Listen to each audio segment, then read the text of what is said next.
Hello again, Mr. Redeemed. So I'm sure you've noticed by now that my previous video response to your upload has since been removed from YouTube, and I wasn't actually picking on our conversation.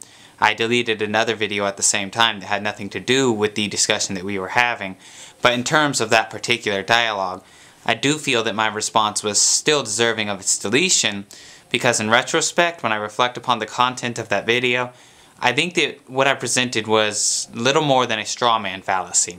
Essentially, you appeared with your arguments about my belief on the status of a fetus, and I responded not by testing the validity of your arguments or indeed addressing your arguments at all, but by introducing an additional argument about the legality of abortion.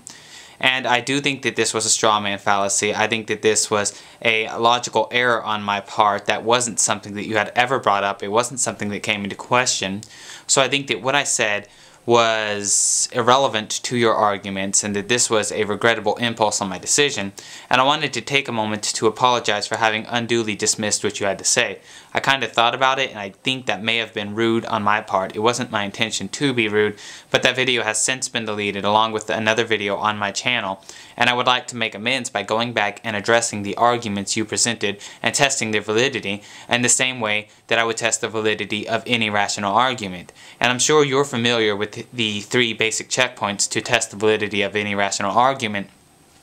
But in case there's a viewer out there who has not yet been introduced to elementary logic or the basic concepts of logic, I'm going to link a video in which I discuss these 3 checkpoints.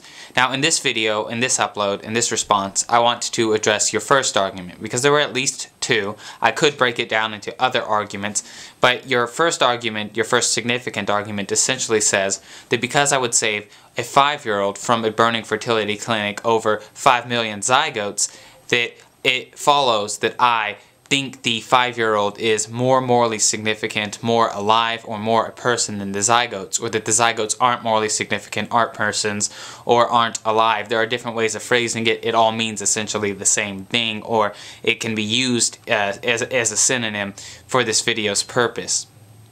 Now, in terms of the 3 checkpoints, I believe you misused the word life throughout your video, but I'm going to ignore that for now because I think it is more relevant to the in the context of your second argument. So I'll ignore that and say that other than your misuse of the word life, I think that all your terms were pretty self-explanatory. I don't think that any of them needed their definition to be explained. So you passed the first checkpoint. I don't think you used your terms ambiguously. I don't think that there is any room for confusion on the definitions.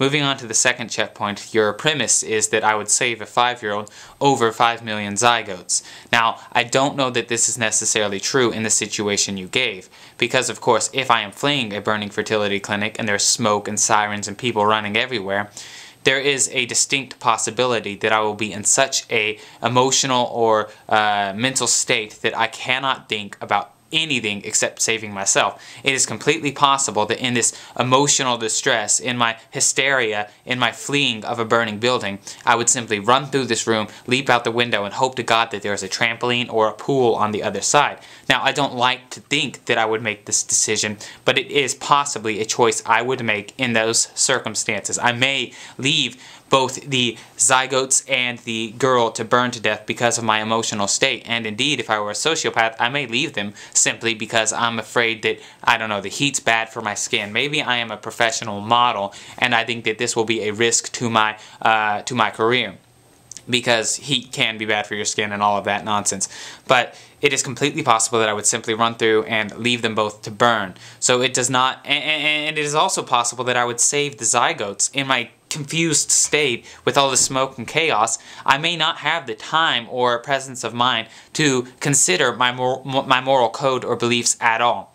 So your premise is not a given, your premise is not necessarily valid, but I'm willing to accept it. So your argument essentially passes the first 2 checkpoints. Now, it requires that I make some concessions in order for it to do so, but I am willing to make these concessions, so the only checkpoint you have to look out for is the one that looks to see if your argument demonstrates that the conclusion necessarily follows the premise. I think that you attempted to do this when you took a step back and said, but if it were 5 children and 1 child, you would save the 5 children. I don't think that this itself is necessarily true. And even if it is necessarily true, the decisions I make don't necessarily reflect on my moral code or my theological beliefs or my scientific beliefs. For example, I may believe that it is wrong to litter, but that doesn't mean that I've never littered or that I never will litter. Or, for example, if I ran into this room with this 5-year-old and these zygotes, the path I may take may be the sociopathic path, it may be the coward's route. I may just run and try to save myself without considering anybody else. That does not mean that I think that this is right. It simply means that this is the decision that I made. My decisions, my actions, do not necessarily reflect upon my moral code. And your argument works on the assumption that they do, but they don't. Moreover, it is not given that I would save these 5 children over this 1 child. It is completely possible that I would save the 1 child. Let's say that the 5 children, for example, have 5 minutes to live. Well, I don't think that because they're sick, because they're unhealthy, that they're not alive, that they're already dead. They're obviously not. And it does not mean that I think that they are not persons or that sick people are inferior to healthy people in any way, shape, or form. But I may still save this 1 child over the 5 children because this 1 child does have a long life to look forward to. So it does not follow that just because I would save 1 person over a group of people that I think that the former person is more morally significant, more alive, or more a person than the other persons. And it does not follow that because I would save 1 child over 5 sick children that I think that the sick children are not persons, are not alive, or are morally insignificant in any way, shape, or form. That does not follow. So, while your argument does pass the first 2 checkpoints, if I make some concessions, I don't think that it passes the 3rd checkpoint, because it does not demonstrate that its conclusion necessarily follows its premise. Moreover, I don't think that the conclusion does necessarily follow its premise, and it is therefore impossible to demonstrate that it does, because you cannot demonstrate something that is false to be true. So I don't think that your argument is valid, because of course if an argument fails to pass the 3 basic checkpoints, it is invalid. And I said 3. If an argument fails to pass any one or any combination of the checkpoints, it is invalid. But of course, I discussed this in my previous video, and I will address your major argument in my next response. Thank you for listening to what I had to say. Viewers, thank you, and so on and so forth.